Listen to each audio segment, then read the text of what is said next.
मनुष्य जीवन का हमको उद्देश्य और लक्ष्य पता ही नहीं रहता। अब जी कहते हैं गुरु सेवा ते भक्ति कमाई, तब यह मानव देहि पाई। इफ देहि को सिमरहि देव, सो देहि भज गुरु की सेवा।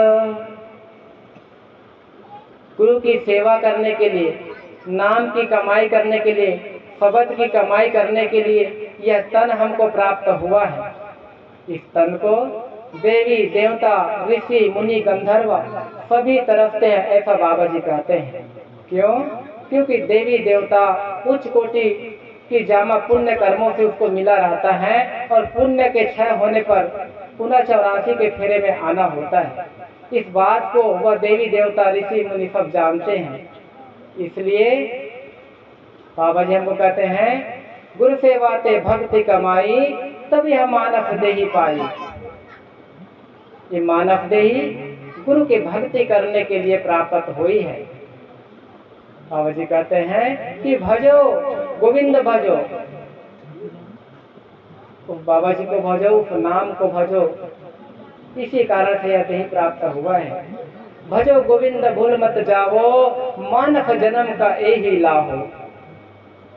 जब लगी जारा रोग नहीं आया, जब लगी काली ग्रसी नहीं काया। बाबा जी कहते हैं कि भजो उस नाम, उस शब्द को दिन रात भजो, इसी के लिए यह तन प्राप्त हुआ है। जब मृत्यु आएगी तब जन्म मरण तुम्हें नहीं लगेगा। जब काल तुमको ग्रसेगा तो 84 के फेर में यह जामा तुमको नहीं मिलेगा। इसलिए बाबा जी कहते हैं कि भजो गोविंद भजो, भूल मत जाओ, मानव जन्म का यही लाहो। जब लगी जारा रोग नहीं आया, जब लगी बीकल भई निवानी, भज ले रे मन सारंग पानी। और सारंग पानी क्या है? बाबा जी के द्वारा दिए हुए शब्द को नित दिन हर दिन भजने को बोल रहा है। जब लगी बीकल भई नहीं बानी, भज ले रे मन सारंग पानी। अब न भजू तो भजू कब भाई, आवे अंतु न भजिया जाए। जब लगी बीकल भई नहीं बानी, भज ले रे मन सारंग पानी। जो कुछ करहु सोई अब पारू, फिर पछताहु न पाहु पारू। जो सेवक सोलाया सेव, तिन्हीं पाए निरंजन दे। गुरु मिले त खुले कपाट, बहुर न आवे जोनी बात। यही तेरी अवसर, यही तेरी बारी, घट भीतर तू देख विचार। बाबा जी कहते हैं कि यही तेरा अवसर है, यही तेरी बारी है, अपने घट के भीतर विचार करके देख।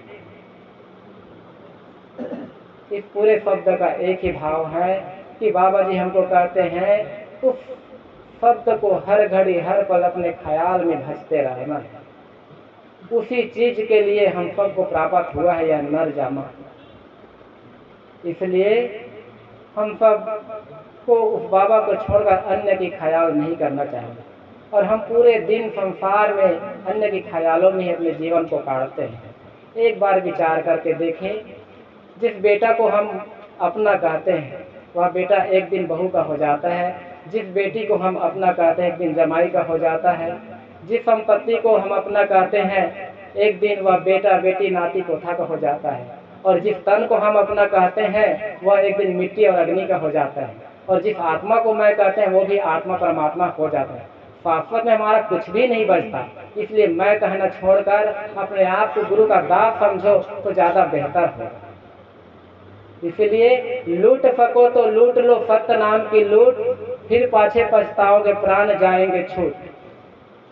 इसलिए लूटना है कोई चीज को तो सतनाम रूपी खजाना को हर घड़ी हर पल लूटने में लगाओ। एक चीज यही संसार में सत्य है, जो नाम, जो तुम्हारे जीव के घड़ी में साथ में रहने वाला है, दूसरा कोई चीज नहीं है।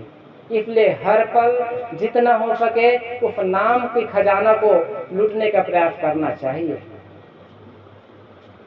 मैं एक बात कहूँगा कि जलेबी, रसगुल्ला, पेड़ा, मिठाई, इन सब की रस का आनंद जीते जी हम लेंगे तो शायद मरने के बाद ये कह सकते हैं कि हमने खाया है।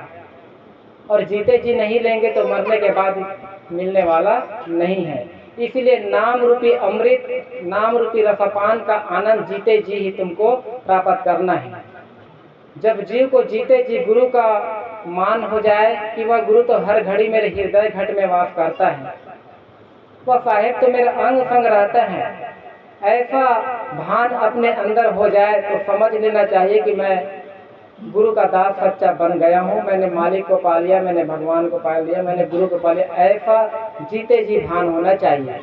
कहते हैं कि मरने के बाद तो मुझे भगवान मिल जाएगा, स्वर्ग मिल जाएगा, लेकिन यह झूठी आशा है। जीते जी अपने आप को ऐसे अवस्था बनानी है कि वो गुरु बाबा जी तो मेरे अंग संग है, मैं उसके अंग संग रहता हूँ, ऐसा अंतर में भावना होना चाहिए, फील आना चाहिए, तब तो भक्ति सफल है। इसी बात को कहते हैं साधो जियत ही करो आशा, जियत ही करो आशा। जीते जी आस करो। मरने के बाद किसने देखा है भगवान और गुरु को? जीते जी तुमको लगे कि मैंने गुरु को पा लिया, बाबा जी को पा लिया, तो उस शक्ति उस शब्द को मैंने अपने अंदर में महसूस कर लिया, तब तो शायद मरने के बाद संभव है। इसीलिए साधो भाई जियत ही करो आशा, जियत समझो जियत बुझो जीवत मुक्ति निवासा।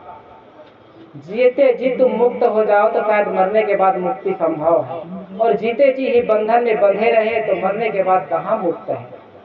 इसलिए साधो भाई जियत ही करो आशा, जियत समझो जियत बुझो जियत मुक्ति निवासा। जियत में कर्म की फांस न कटी, मुई मुक्ति की आशा।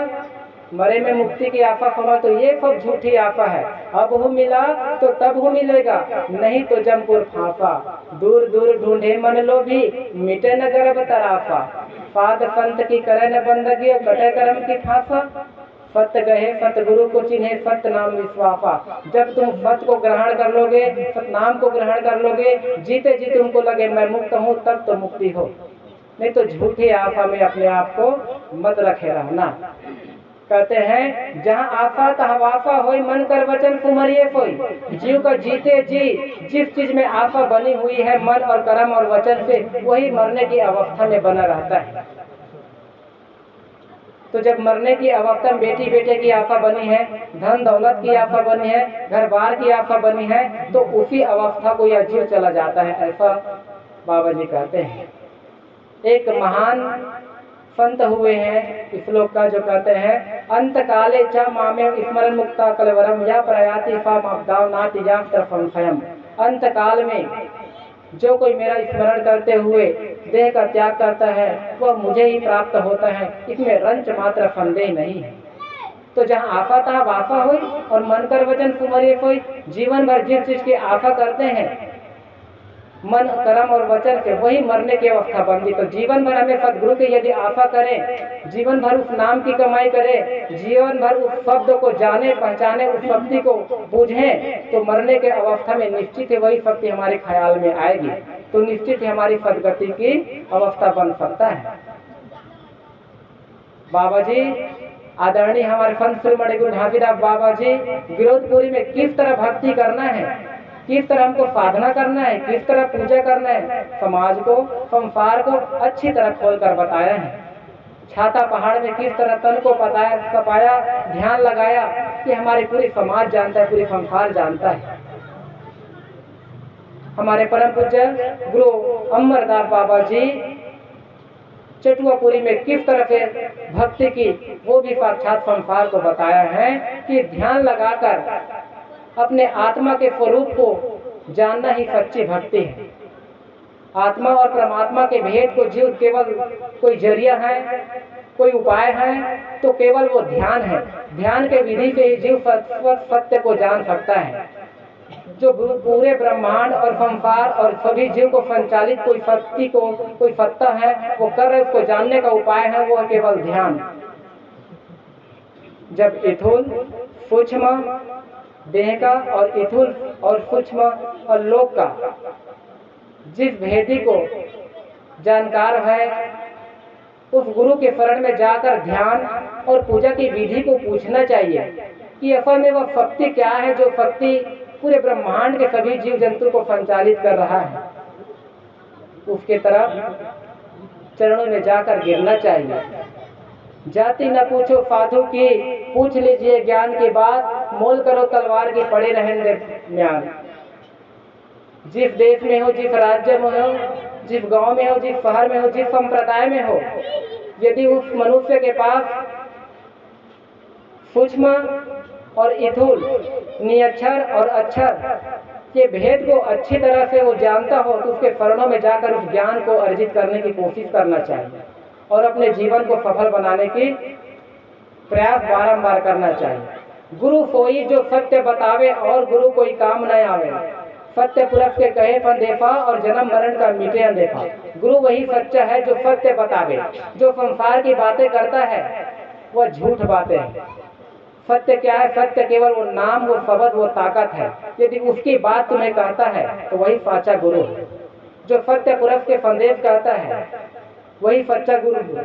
सत्य पुरुष के संदेश क्या है? सत्य पुरुष का एक ही संदेश है कि जीवात्मा को परमात्मा का बोध करा देना, वही सच्चा गुरु है। इसलिए ऐसे गुरु की तलाश करके उनके शरण में जाकर के दंडवत गिर करके उस नाम, उस शक्ति का ध्यान करना चाहिए। ध्यान ही एक ऐसी जरिया है जिससे जीव को आत्मा और परमात्मा का भेद प्राप्त होता है। गुरु कोई जो सत्य बतावे और गुरु कोई काम न आवे, सत्य पुरुष का कहे संदेशा और जन्म मरण का मिटे अंदेशा। ऐसा कोई गुरु मिल जाए जो निअक्षर और अक्षर का भेद बताए, जो स्थूल लोक और सूक्ष्म लोक का भेद बताए, जो स्थूल शरीर और सूक्ष्म शरीर का भेद जानता हो, ऐसे गुरु के शरण में जाकर वो ध्यान, उस साधना, उस विधि को पूछना चाहिए जो उस शक्ति को जानता हो, उस ताकत को जानता हो, उस सत्पुरुष को जानता हो। ऐसे गुरु के शरण में जाकर उस भक्ति के युक्ति को पूछना चाहिए, जानना चाहिए। जब जीव को अक्षर निअक्षर का भेद पता चलता है तो अपने हृदय से क्या बयां करता है? महरम होए सो जाने साधो, ऐसा देश हमारा, ऐसा देश हमारा।